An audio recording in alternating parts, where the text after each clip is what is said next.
Today we are going to look at, let's see, how to make, from a simple surface, how we can make these ribs and apertures using Grasshopper. The only plugins that you are going to need is Bird. And let's get started. So I'm going to tile up my screen like this. Okay, so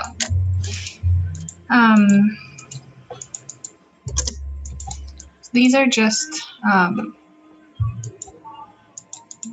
curves that were built from flat lines, and I rebuilt them to have equal counts and degrees of curvature.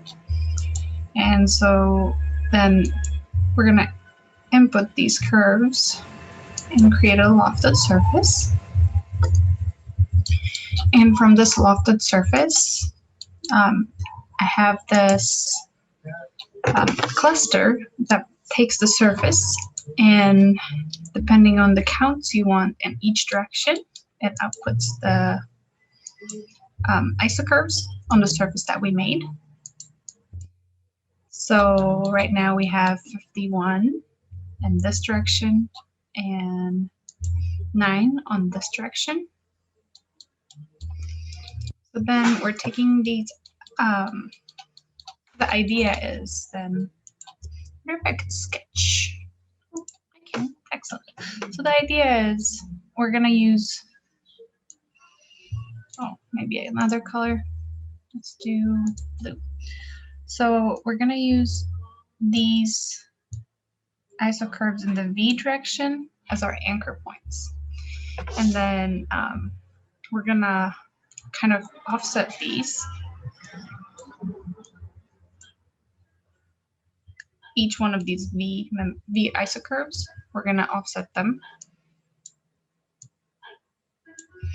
And these are gonna become our kind of the connector ribs. Completely got lost there, but these are going to be the flat ribs that connect our inflected ribs.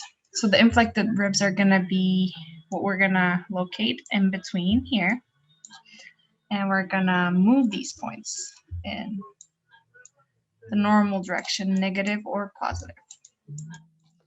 So if we look at it here, so let me move one of them. Okay, so then it's going to be like that. You see? So that point is moved, or that point is moved. But basically the blue ones are going to stay as the anchor, and the midpoint from the anchor points, we're going to have the inflection points. I think that probably was a little bit more clear. Perfect. Excellent. So we can move forward. Let me clear that. Okay. Oh, okay. So then, I thought I cleared it. Annotate, clear all drawings. Excellent. So then we have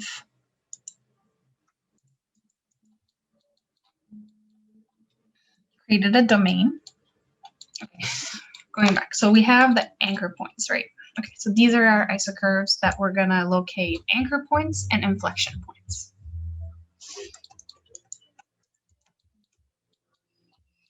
And right now, these are our both anchor points and inflection points. So when you evaluate a curve,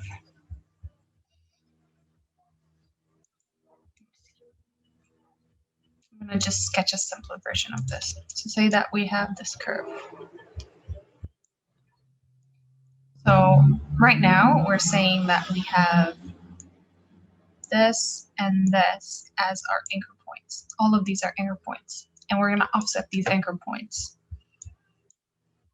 The reason why we're offsetting it is so that we can have some like mass. Like we're going to later build a mesh out of this. So this would be anchor point mesh. This is a section or a plane, I guess it could be either or. And then we're going to locate in between these points the inflection points.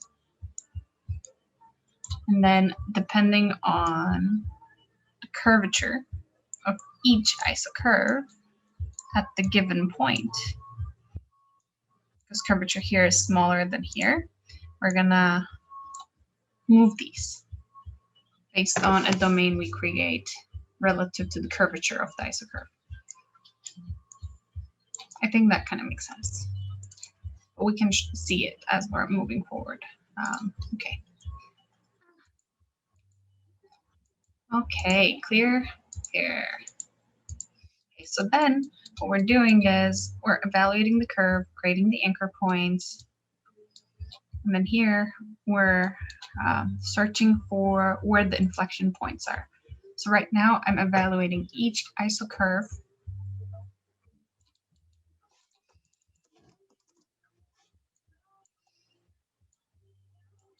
Those I'd call values. Okay, I'm evaluating each isocurve at these places. And oh, one last thing. So these are 0 to 1, right? I mean, start point, end point, and all of the other values fits within 0 to 1.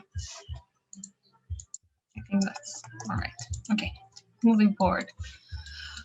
So then I am evaluating the curve at those values that we just constructed, the inflection and anchor points, and I'm evaluating the curvature on each isocurve at that location.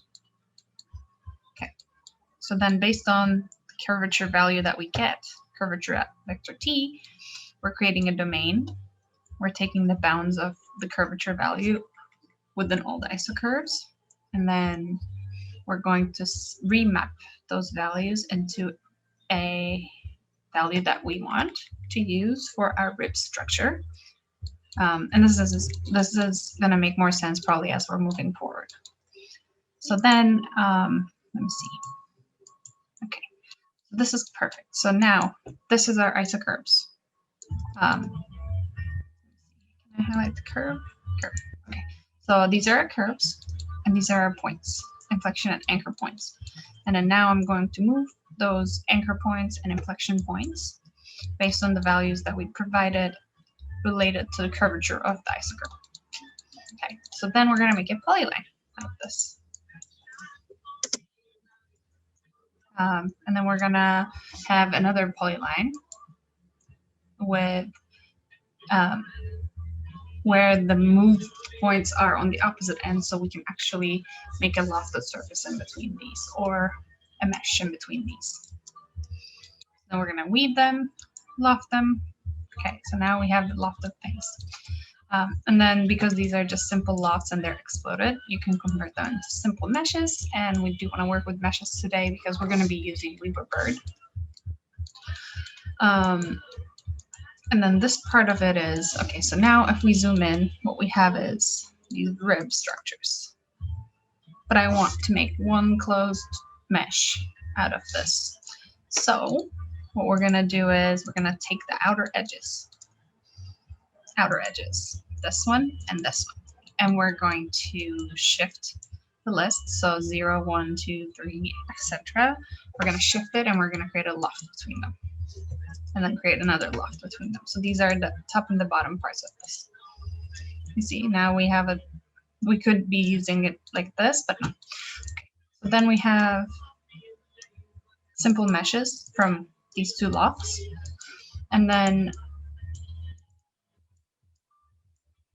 I'm dispatching these lists into different patterns. In this case, we're just using 0 and 1. And I think that might make sense as I enable this part. Now you can see that our ribs are connected.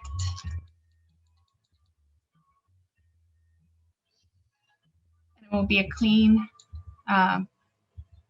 clean geometry, not manifold or anything like that. So the next thing we're going to look at is the attractor curve. And of course, we need to have an attractor curve just because. So then we're going to be dispatching. So this is our main structure, and I'm going to dispatch this set of mesh faces relative to this attractor curve here. So that would look like this. It's either that we're gonna have these as closed part of the mesh, or this as closed part of the mesh. So we can look at it here. It's either like that or like that. And probably in this case that makes more sense. So then here we're using Weaver Bird mesh join.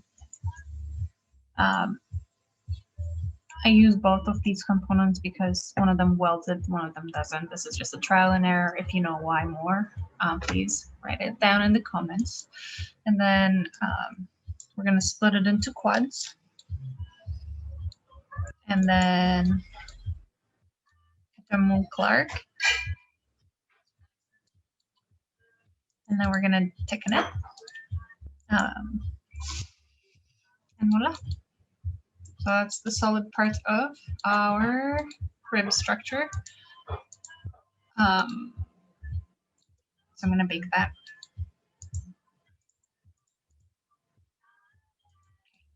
And this here is going to give us all the enclosures for these openings that we left, which could be glass, grass, I mean, tectonics, right? Let's talk about it.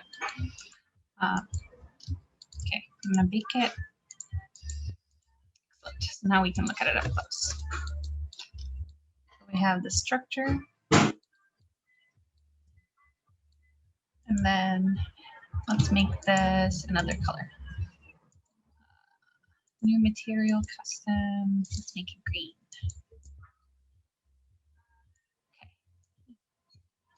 Okay. What kind of green? I don't know. That kind of green.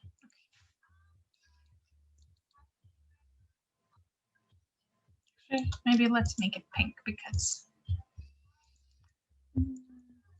a good pink. Okay, it's a good pink.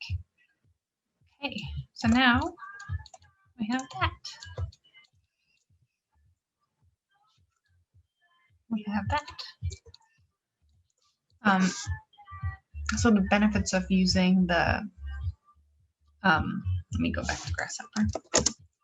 How we used here, remapping how much we're moving these inflection points based on the curvature helps us to not have any intersecting or self-intersecting geometries.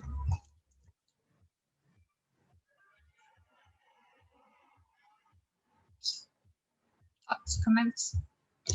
Down. And then you can also find the script on GitHub or the website or the Discord group. So check them all out.